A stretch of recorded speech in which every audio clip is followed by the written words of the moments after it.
Solapur news 24 मध्ये आपलं स्वागत आहे। आजच्या प्रमुख बातम्यांवर एक नजर टाकूया।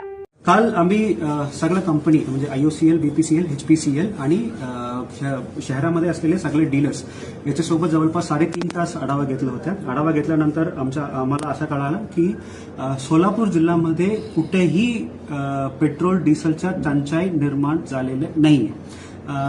त्यामुळे मी सर्व सोलापूरकरांना विनंती करतोय की सध्या जे काही पॅनिक बाईंग चालू आहे ते कृपया करू नये।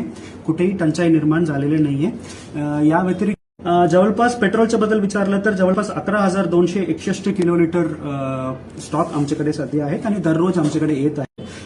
सध्या विचारलं तर जवळपास 7 ते 8 दिवसचा साठा आमच्याकडे उपलब्ध आहे। त्या व्यतिरिक्त दररोज जे काही आमच्या डिमांड आहे त्याच पद्धतीने सप्लाय सुद्धा सुरळीतपणे चालू आहेत। कुठेही टंचाई निर्माण झालेली नाही। त्यामुळे काही दिवसामध्ये आम्हाला असं लक्षात आलंय की पेट्रोलच्या डिमांड जवळपास 30 ते 31% वाढ झालेली आहे आणि